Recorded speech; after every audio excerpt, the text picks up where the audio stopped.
Hey there team, and welcome back to the channel, and welcome to my overview of MechWarrior 5 clans. So for those not across it, I do overviews on this channel. It's where I just have a look at the first 2 hours of a game because it's a Steam refund window. Steam reckons that you can make up your mind about whether you want to keep a game or not in that time, and broadly speaking and as a rule, I would agree and say that 20 hours in, you're probably not going to change your mind about how you felt 2 hours in. So it's a short punchy video, give you the broad strokes info, keep it around 10 minutes, and then you can make up your mind on your own. So, look, I guess it's sort of a pseudo-sequel follow-up to MechWarrior 5 Mercenaries, I believe the last one was called. Now look, I'm not really a big mech dude. One of my best mates lives and breathes it, and it's kind of exciting to get excited, adjacent or vicariously. So he's really revved up to play this, and he's tried launching it and it crashes immediately. I've heard there are other people having performance issues. I had nil. So I'm very lucky, but I would be aware of that. It's obviously anecdotal, but someone in my immediate circle is basically having to wait a little while for it to be patched. Here's how I'll pitch it, or at least position myself. I'm normie, as you may know from watching some of my previous videos. I pretty much play everything. I'm not so much easy to please, but have an open mind. So there's all sorts of lore and world building and everything. Like MechWarrior 5, I'm not going to say it's as robust as something like Warhammer 40k, but if you're attracted to the lore side of 40k, you might find interest here because there's a huge world in MechWarrior, and it kind of is delving into it a little bit more directly in this game. So as an absolute normie that doesn't really know much, I'm going in kind of blind, and I'm really enjoying it. One touchstone for me, it's kind of reminding me of Battlestar Galactica, in a way.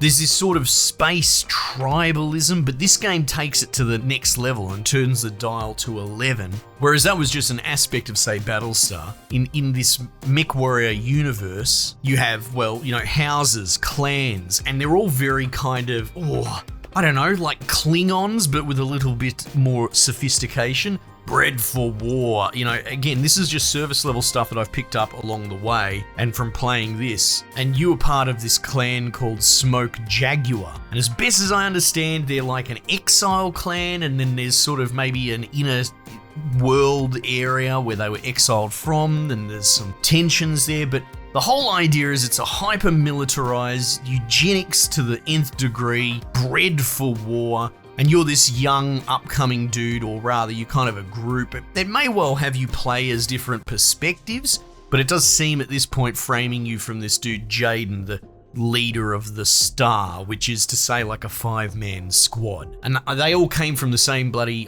blood bag facility, like they're clones or something or other. But it's straight into the fire, and you have a very quick sort of recruit oorah moment where they kind of teach you the ropes pretty quickly, where you've got to kind of prove yourself in approving, kill some warriors to become a warrior. I mean, it doesn't sound very reproductive to me, but maybe it's just defeat them in battle. It's not super clear, but it's cool. That's what's actually important. It's very cool. Your higher leadership are all called like Khans, which are, subtle as a sledgehammer, but this whole warrior culture I'm all about. And it's just really interesting. The framing for this, now I didn't play a huge amount of Mercenaries previously, but I also played BattleTech, which is sort of, adjacently similar, at least in the idea of running sort of a band of misfit mercenaries and buying bits and pieces for your mechs, upgrading them, and brushing up against that sort of XCOM-like in-between missions, base management sort of stuff. Now that's here, but I would actually say, and I don't want to say casual because that's a poisonous word, people don't like that, but it's definitely a lot more accessible. And I truly would say if you find this fleetingly interesting, especially from what I've said, like Battlestar type lore, and it's got like a very cinematic, more of your traditional AAA, at least from previous generations, of following a bit of a story through with missions and sort of in-between management, but it's all a bit lighter. I would actually really suggest checking this out if you're interested in dipping your toe in this universe, because I'm kind of hooked on this more than I had been on previous attempts at the MechWarrior space. So yeah, you're following these 5 dudes and dudettes, and they sort of, all this weird stuff that they touch up against. They formally get offered a ransom from bloody some Star-Lord prick, and then they sign on, and fortunately, they can stay together as a group, but it was expected that maybe they'd be sold out to the highest bidder, sort of like little bloody war slaves, and it's just really cool and interesting. Anyway, so you find yourself as part of this big offensive. There's already been some twists and turns already, so narratively, it's all very B-grade popcorn munch, but it's wholesome in its earnestness and just doing it straight. So I'm really enjoying it, and maybe you are in a position where you've been a little bit down on, let's say, narrative-heavy AAA experiences, something like that. Maybe you're looking for more of a sit back with a controller, enjoy the story, do some campaign missions sort of thing. I think you'll like this, actually. I think you really should give it a go. Anyway, as you can tell, like I've talked at that sort of high level stuff. Less about gameplay. We'll jump onto that now, but that is my sort of immediate takeaway. Dare I say there's kind of an immersion in the fact that it just wants to play this universe up. It's not spoon-feeding me, but it's constructed in such a way that it keeps dropping all these interesting little sci-fi nuggets that as a sci-fi enthusiast, I'm kind of getting hooked peripherally. I have a lot of questions and the game doesn't want to answer them, and I kind of like that. Gameplay-wise, it's actually really fun. When you're setting up and starting, one of the control choices is sort of like normal traditional, and that seems to have something to do with the way the mech probably has its transom movement, because, you know, it has that rotational component. But you can also do this modernized, it might have been called arcade. I don't know if it isn't, it should be, but I went on that mode and everything's pretty easy to drive around. You've got your standard mech loadout for your main dude, and on my mouse at least, and I'm such a bloody old man these days, I don't really map extra keys, but it's mapped fire groups automatically to these two sort of thumb buttons as well. So it's pretty much drive around with WASD, left and right weapon fire groups for predictable weapons like lasers and machine guns, and then you've got two more fire groups which are like melee and sort of like a missile rack. Now you can change all this stuff. In between missions, it still has that XCOM-like stuff where you can queue up research, and that uses materials that you recover in the sort of post-mission phase, which again is kind of like your previous mech and BattleMech, bloody whatever they're called, installment type games. But yeah, a lot less on the granular management and more on the story focus, it would seem, from a developmental perspective. But that's not to say that you can't unlock all these awesome weapons, and there's mechs. It looks like there's like a couple dozen of them. You start with your current 5, and there is a sort of permanency. Like, as far as I can tell, your pilots are kind of invincible, but they do level up, each of them, so you can micromanage them and specialize them into specific weapon types and, you know, tonnage as well. They have these affinities that you can, you know, maybe make this dude Liam. He's sort of like the smart ass of the group. I've made him like a light mech affinity dude.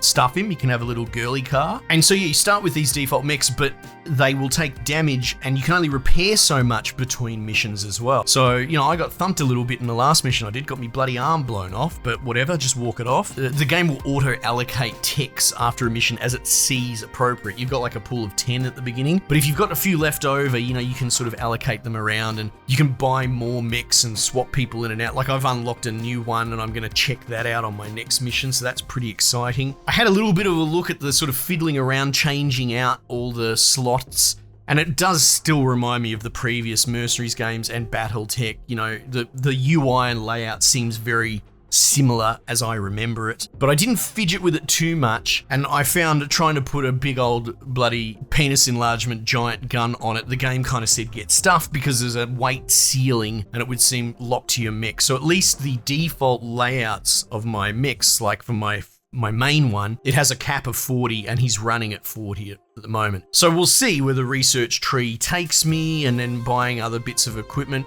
But it's one of those things you just sort of go in slow. There are some systems there. There are quite a lot of systems there, but the game does a good job at sort of just easing you into it. I don't want this video to run on too long. I will point out that there is a sort of co-op mentality, I believe, from the development of this. So that's something I'll probably have a look at with my mates if they all pick them up and can launch the game without crashing. But from a single player perspective, it does have that sort of like the strangest comparison, and I apologize for putting this back in your memory, my old boys, but I was thinking of like Republic Commando when I was playing this, and my guys are all doing their picture-in-picture banter, and you have some very rudimentary squad management. It's using like the F keys. You can use this overworld map, I'm using my hands, like sort of RTS mode, which I don't know. My early take is I don't know if it's going to work that well because it's still very simple. It's pretty much select a dude and move, and even then it's a bit fiddly. It's select, deselect. I think it might be probably designed to be more console friendly, but all it is really telling dudes where to move